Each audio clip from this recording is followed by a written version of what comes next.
I try to avoid 495 at all times because it reminds me of a very bad thing that happened to my family and I.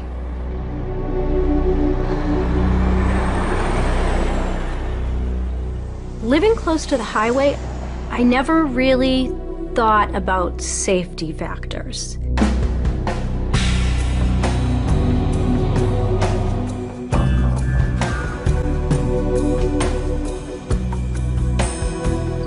It was Sunday night, and we had just returned home from dinner.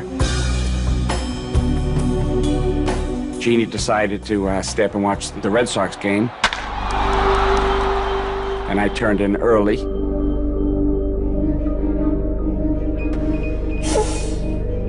The weather was very hot.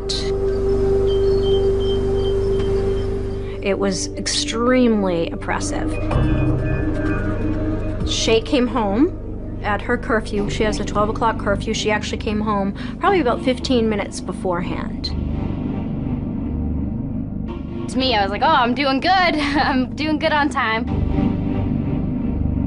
I came in and I went straight to the back door just to see if it was unlocked, and I just left it unlocked, thinking that my brother was coming home that night. I wanted to make sure that he wasn't going to text me 2 hours later being like, hey, Shay, can you come unlock the door? It's locked. Shay was being a good sister and looking out for her big brother. I neglected to tell her that Ryan had called earlier in the evening and said that he was going to spend the night at his friend Ricky's house. I don't think anyone ever prepares for anything like this to happen to them.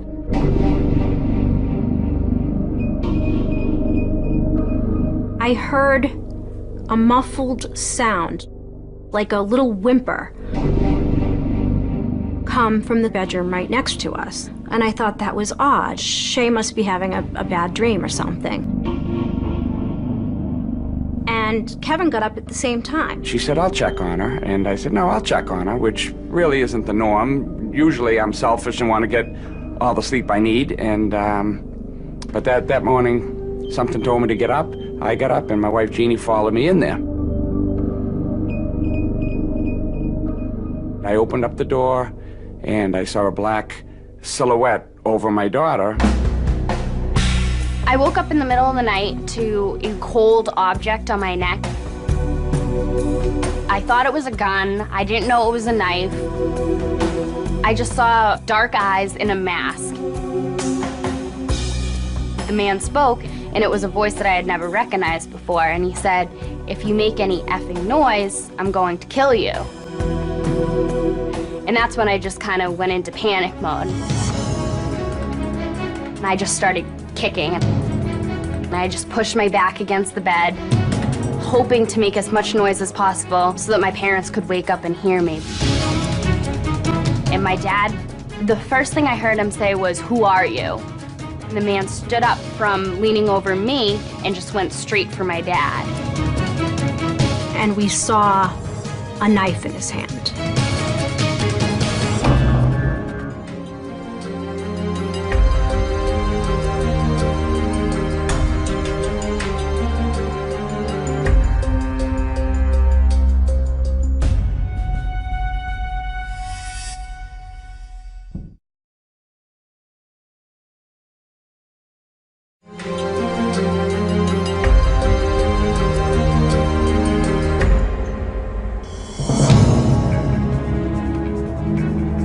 It was the scariest thing I've ever seen. I saw a knife, a guy that was probably 3 times the size of my dad, going after my mom and my dad. He was dressed all in black, black pants, black mask, just a terrorizing figure. And he was huge. My dad just jumped on top of him, was trying to grab the knife. I was just trying to get out of bed.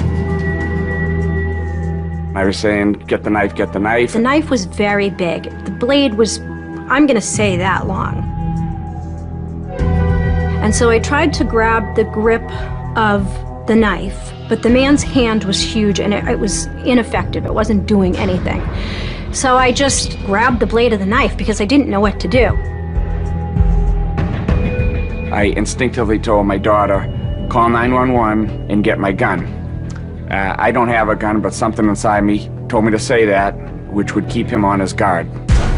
What's going on? A man came in with a gun and put it to my neck and now his brother was there. All right, just relax. Is he still there? All right, hold on. I was so confusing with the dispatcher, and I was so flustered that I didn't even know what I was saying on the phone.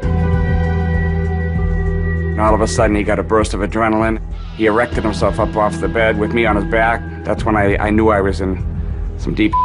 When the man stood up with Kevin on his back, the knife slid through my hands. I thought, oh, this is it, we're all dead. It was so stop and go, where 1 minute my dad had him under control and then he'd freak out again, and it was scary. When high school, I wrestled. I knew a chokehold was the only thing with a guy of this size that I had a chance on restraining him and taking him down was if I took his wind out. And I choked him on the throat and threw my weight back and pulled him with me, and we hit the floor. And so at that moment, I turned around and I grabbed the knife again. I grabbed the blade of the knife again. I ran back into the back room and saw a lot of blood, and I didn't know what it was coming from. And then I looked down and I saw my mom holding on to the knife for dear life, and she wouldn't let go of it.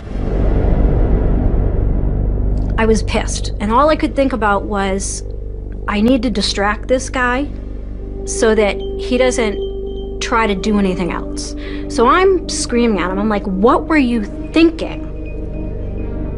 That's when the man spoke and said, I just wanted money. And I heard the accent, and Kevin and I looked at each other and went, who is this? Who is sitting in front of us? And he said, I'm nobody, let me go. And I said to him, you're not going anywhere, you fat.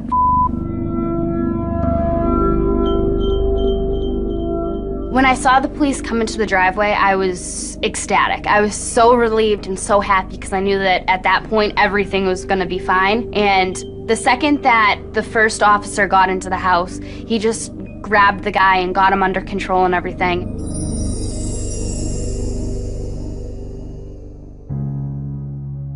I didn't cry. I just immediately hugged my dad. He was really choked up. It really hadn't hit him yet. I don't think it hit any of us, what had happened. As I left the room, Shay was with me. We just held on to each other for a little bit. And I wasn't going to let go of her for the life of me.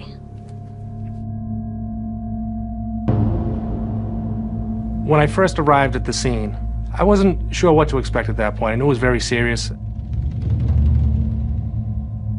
The sergeant told me that a man had broken into the house. He was heavily armed, different types of weapons that I'd never seen before. Chinese throwing stars, choking wires, along with this horrifying mask.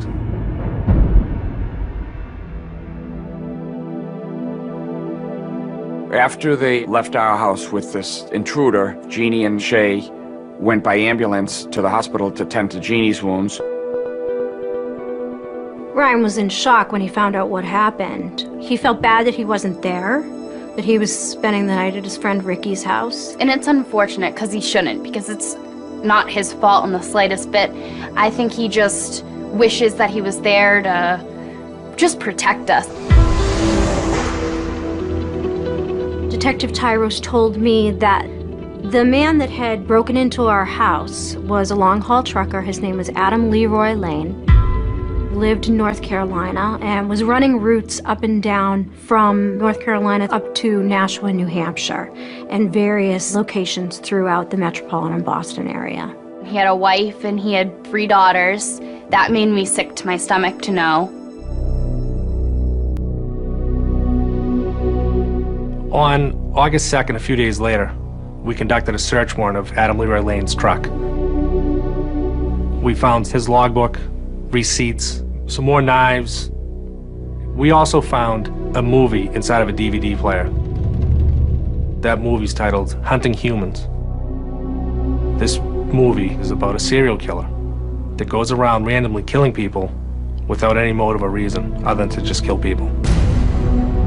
Later I learned that Adam Leroy Lane was on the prowl in our town for approximately 5 hours. He tried to get into at least 3 other houses before eventually getting into the McDonough residence through an unlocked door.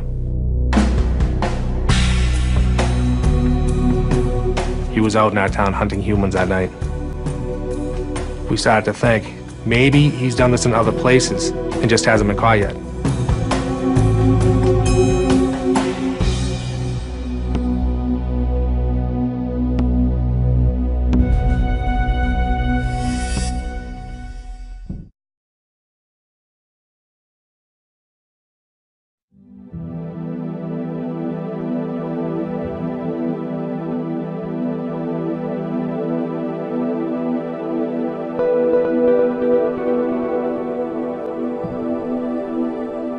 Darlene was my wife and friend, and she's my partner in life. I'd known her since I was 15.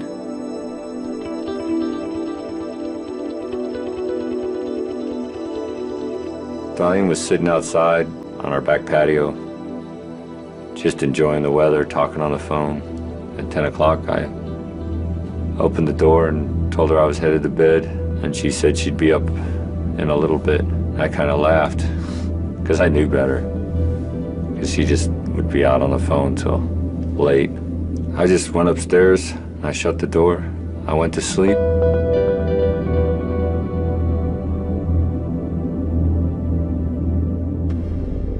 I was just laying in bed, and my bedroom door opened up, and guys started screaming and shining flashlights at me. Guys were screaming at me to get my hands in the air.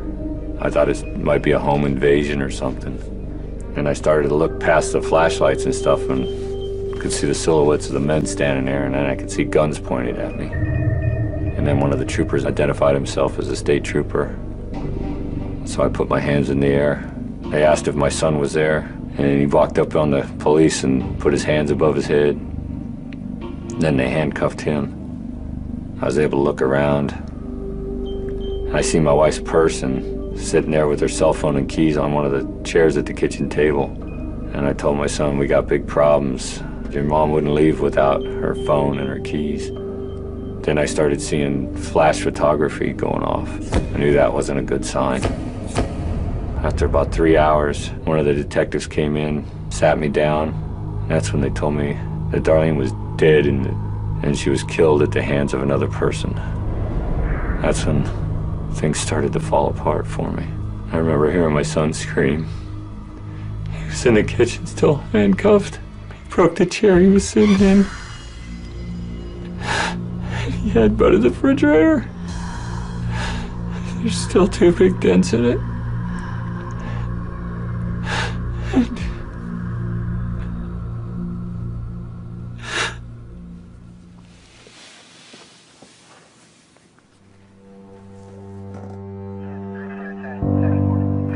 When I arrived, crime scene investigators were already working in the backyard of what I'd describe as a typical suburban neighborhood.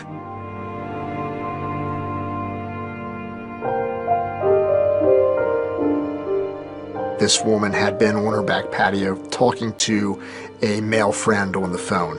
Darlene's friend hears the call sort of abruptly end, a sort of muffled sound, an abrupt end to a call that, in his experience, wouldn't normally happen, talking to Darlene. He tells his wife they hop in their car and drive to Darlene's home, where he discovered the body on that back patio.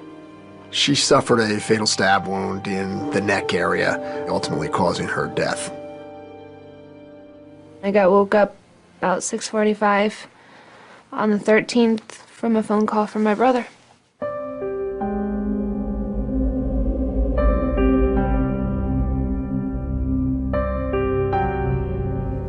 I answered it. He's like, Nicole, Mom's dead. I'm like, what? You're kidding me? Tell me you're lying. He's like, no, she was murdered last night. And then I just felt my whole life just completely fall apart.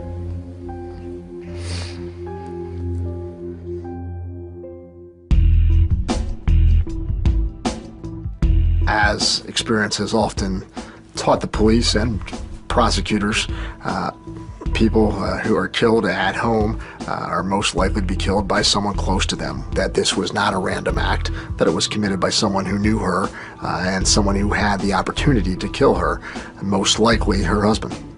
They accused me of killing my wife. They just wanted me to break down and say I did it or paid somebody to do it. I knew I didn't do it.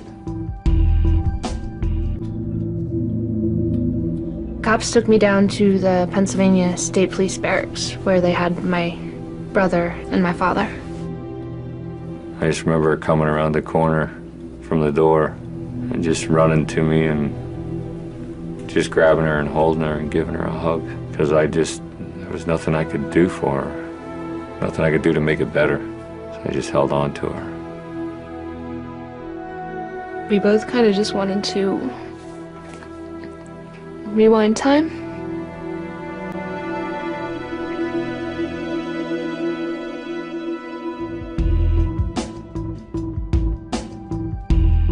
I never asked myself once if my dad killed my mom because I just knew. My mom had no enemies. She was just a great personality and was just loved by everybody. So it was kind of like, why would someone want to hurt her, let alone kill her? And who would do it? Who could be such a monster?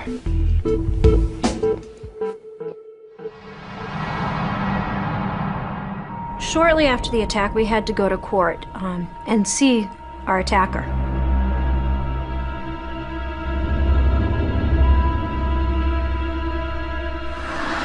He was kept in a plexiglass, bulletproof partition on the other side of the court from us. He just looked like a caged animal. He was disgusting.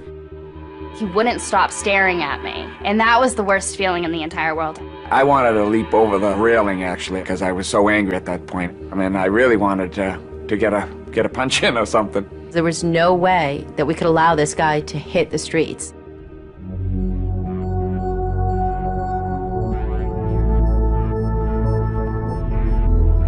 The judge held Lane without bail, finding that he was a danger to the community as well as to the McDonough family. We didn't know a lot about him at the outset. He had no prior record in the state of Massachusetts, no prior criminal record, but just from what we had at that point, we knew he was one dangerous individual.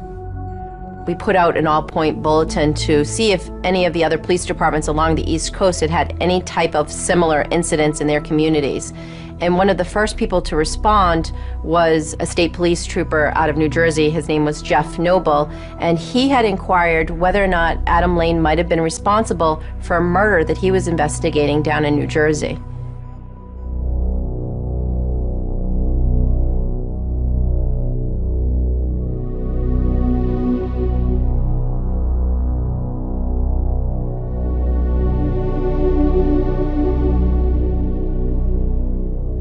On the morning of Monday, July 30th, 2007, New Jersey troopers responded to the home of Monica Massaro.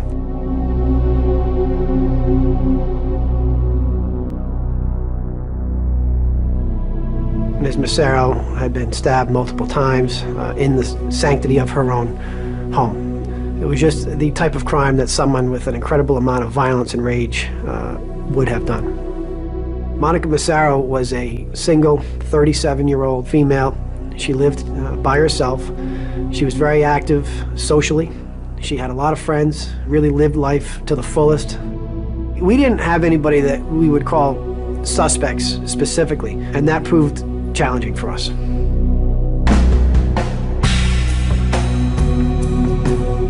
We knew that our victim lived in proximity to a truck stop. We, of course, felt that we should call the Chelmsford, Massachusetts Police Department and just kind of compare notes on the case. Basically, we wanted to know if Adam Leroy Lane was in New Jersey at or near the time Monica Massaro died.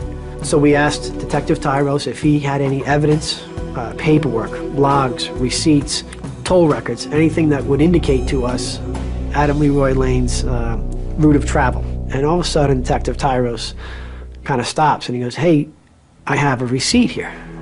Okay. And he goes, "It's from Bloomsbury, New Jersey." And we all looked at each other like, did he just say Bloomsbury, New Jersey? When, George? When? And then he gave us the second piece, which was July 29, 2007, right at the time we believe Monica died.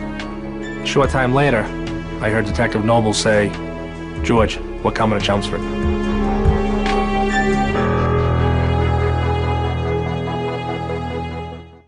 How can you get 48 hours anytime, any place? Want a clue? Your iPad. Reality drama, exclusive extras. To miss it would be a crime.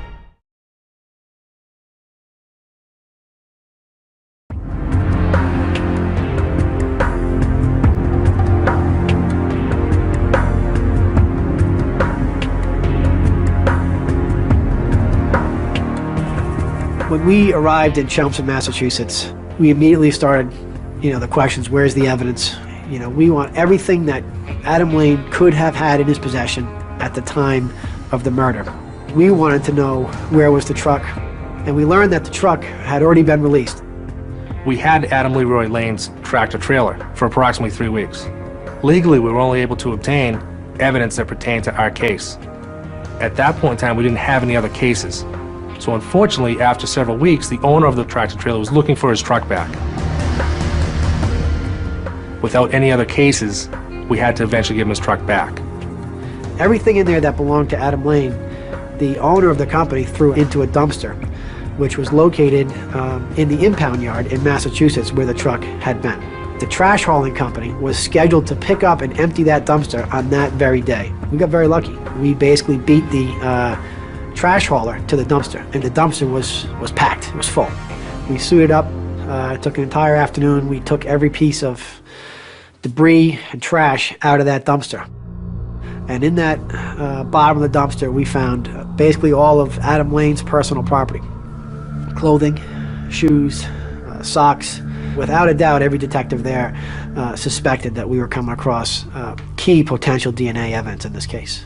We couldn't wait to get back to New Jersey, submit this stuff to the forensic laboratory, and let the evidence basically show us, what happened.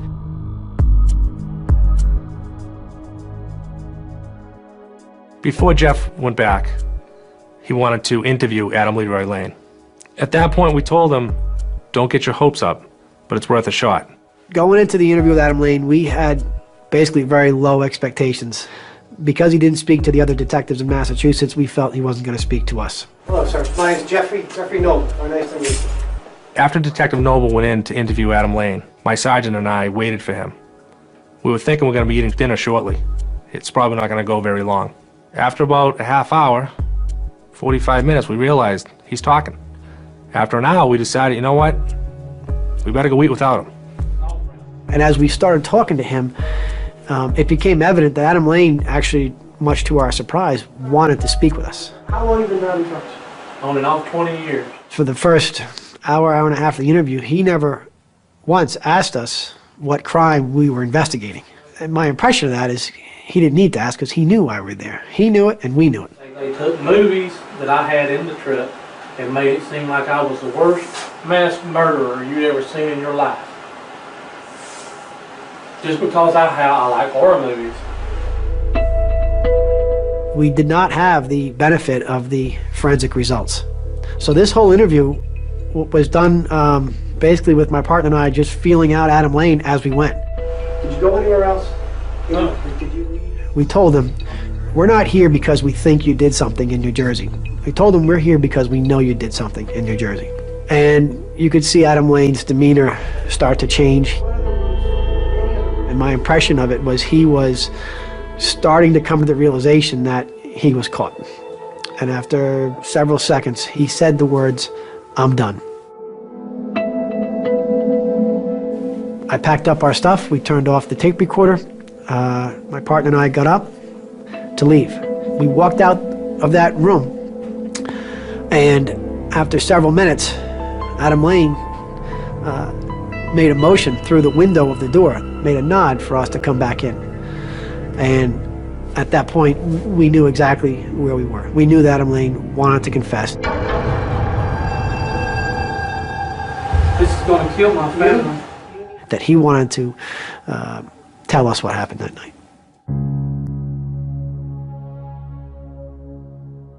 She sat straight up and got out of bed when she seen me and started screaming, and I tried to get her to be quiet. He described how he stabbed Monica. I had the knife, it was on the bed. It's about that long, and she rolled against it and cut right here. Best I could tell, and I'm no medic. It cut this jugular vein right here. How far across? Out here. He described where he stabbed her. Between the legs, on the stomach. Did you have any sexual attraction during any of this? No. Did you, Look, I love my wife. I love my wife very much. I ain't out for sexual choice. What happened next then? She bled to death. I couldn't do nothing about it. It didn't take very long. About how long? Less than 60 seconds.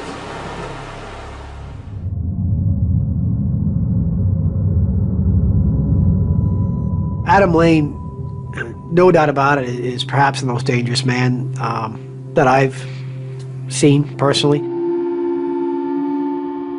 And the reason is because there's no explanation. There is no why with Adam Lane. And he killed Monica Massaro just, in my opinion, for the sport of it.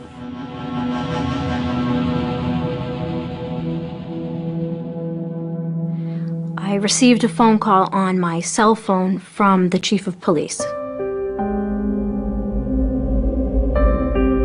They told us that Adam Leroy Lane had murdered a woman the night before he came to our house. When we heard that, we were just floored. We knew at that moment that we came seconds, milliseconds, from losing our daughter in the most horrific way possible.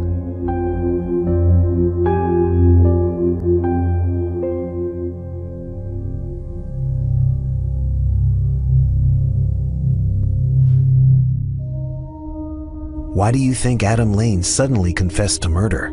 Chat now on Facebook and Twitter.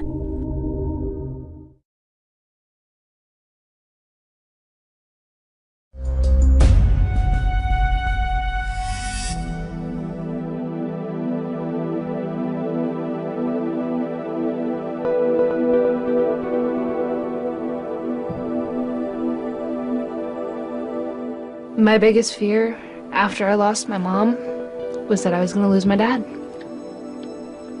I didn't want him to end up in prison for something that he didn't do. Emotionally, I couldn't bear to lose another parent. I had been subpoenaed to appear in front of a grand jury the early part of September of 2007, and as it drew closer, the more worried I was getting. Several weeks after we submitted Adam Lane's knives to our laboratory for analysis, we received word of what the results were. The results showed that not only was Monica Massaro's DNA on his knives, but also Darlene Ewald's from Pennsylvania. Her DNA was also on Adam Lane's knives. I found out that my mom's DNA was on a knife from the newspaper. I think I called my dad. I'm like, so you're clear? And then it just kind of becomes a blur after that. Just knowing that finally that they have the evidence to clear my father. After we discovered that Darlene's blood was on the knife taken from Adam Lane, I did meet with Todd Ewald and explained to him that we had found the perpetrator and apologized that he had been a suspect treated as he believed somewhat unfairly during the investigative process, and wanted him to know that we would do whatever we could to bring Adam Lane to justice. I can't even begin to think of how bad it would have been if Lane was never caught. I think I would have been on trial for the murder of my wife. The DNA match of Darlene Ewald's blood on Adam Leroy Lane's knife was a complete game changer. We knew that he was incarcerated, that he faced charges in Massachusetts and he faced charges in New Jersey. Since he was locked up and we knew he wasn't going anywhere, we decided we would defer to Massachusetts and New Jersey before commencing our prosecution here in Pennsylvania.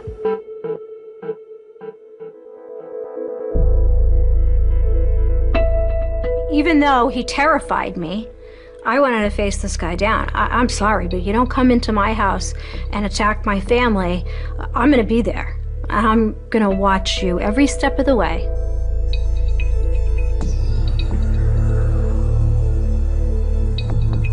We knew pretty much from the outset that this case was not going to go to trial. There was really no defense that he had to offer. He was caught red-handed in the McDonough's house by the Chelmsford police.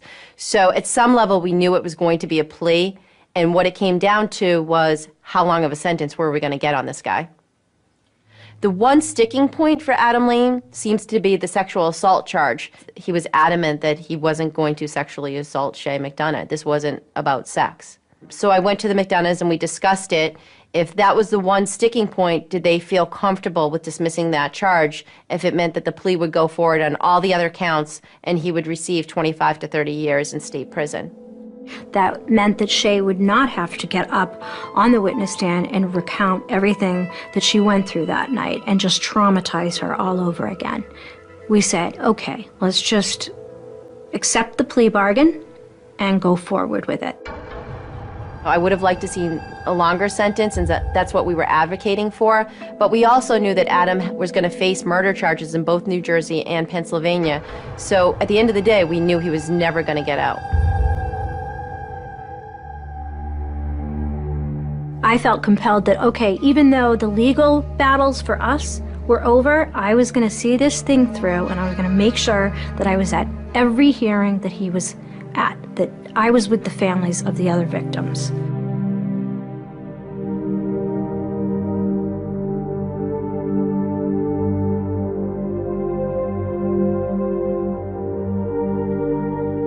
We went down to the sentencing for Monica Massaro. This defendant showed absolutely no mercy toward Monica Massaro. We don't know why a person who is a husband and a father suddenly commits these kind of acts. I just was heartbroken for Faye and Frank Massaro. Monica was their only child and only daughter, and their whole lives revolved around her. I remember giving Monica's mom a hug and just saying how sorry I was and just really feeling her pain. And it was hard. It was really hard.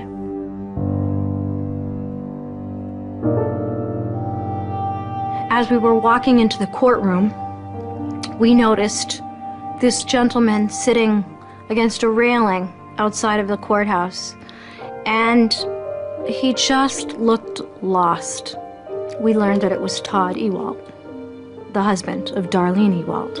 I gave him a big hug, and I just felt like awful. Why am I here and his wife isn't here? I was just really thankful to meet them the first time, to be able to shake their hand and tell them thank you.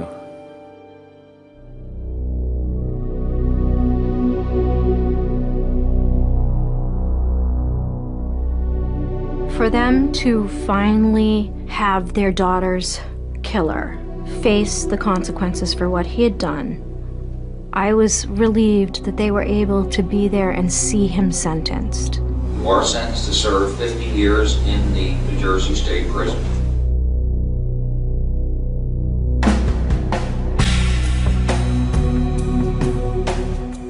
I wanted to know why Lane would go off and start killing people.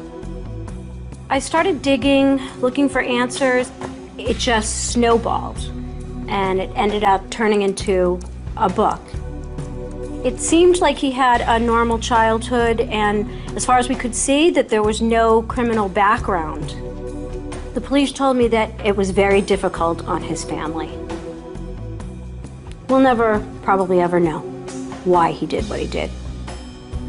There was more to write about because Lane still had to face the charges against Darlene Ewald, and I was determined that I was going to be in that courtroom when he was sentenced. I could be there as a reminder to him that, you know what, you killed those other women, but I'm still here, and I'm going to make sure you get what you deserve.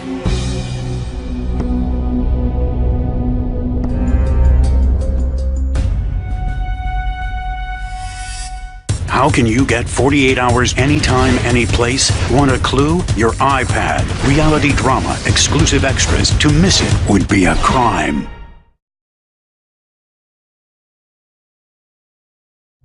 June 28th, 2010 was the day that Lane was sentenced for the murder of my mother. The McDonoughs were there, and the Massaros were there. It showed a lot of solidarity between the families, the connection that we all feel as a result of being tormented by this guy. There was some tension in the courtroom, but there was also a lot of tears and pain. And then there was just nothing from Lane. He was a blank slate. It's like he didn't even care. We initially sought the death penalty against Mr. Lane. As we continued to talk with the Ewald family, they were becoming concerned about an actual trial, going through the emotional aspects of hearing about Darlene's death in trial, the fact that a defense tactic might be to try and blame Todd as the killer. Serial killer who police say went after random women along his truck route will spend the rest of his life behind bars. Lane pleaded guilty as part of the plea deal. Some of Ewald's family were in the courtroom today and they supported the agreement. It was not hard to accept a plea deal for life in prison for Adam Lane, because whether he's on death row or not, it's not going to change my circumstances at all. Because nothing can make up for all of the pain that he's caused. There's just no way. I feel like if there's anything I can do for Nicole to make the road ahead easier for her, I owe it to her. I can call Jeannie anytime. She's programmed in my speed dial.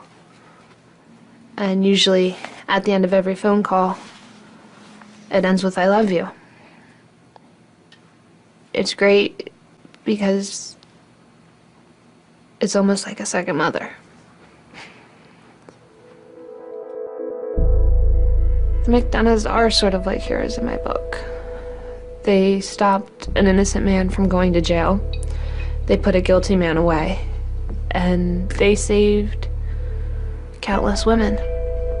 It's hard looking at the other families and seeing that the hard times that they've been through and how traumatizing everything has been for them. And I do feel guilty that I'm still here and that others aren't, because it sucks. She just was traumatized. She didn't want to get up out of bed. She didn't want to leave her room. When she was in the basement, she was terrified of people looking in. She had gone off to school, and she had some anxiety. She thought she was ready to go on to college, and she had to come home. She couldn't be away from us initially. Therapy made a huge difference. I was able to just get a lot of emotions and feelings out that I didn't even know I had built up. And it was just a great feeling because now I feel like I'm able to let go and able to move on without holding a grudge and being angry.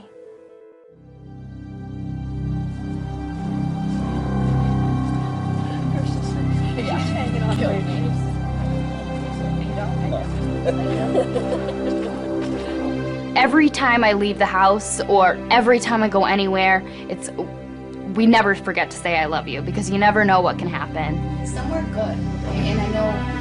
When I go to bed at night and I look at my husband, I think, you are just my hero, really. I mean, he saved my daughter's life, he saved my life, he saved his own. We're here because of him, so he really is the hero. He's a hero. I think about Monica and her family and the Ewalds and their loved ones that they've lost, and I say to myself, why were we so lucky? But I feel that he was sent there to be stopped to our house. I feel there was a reason or a greater power that enabled us to stop on that night, and I feel he was sent there to be stopped.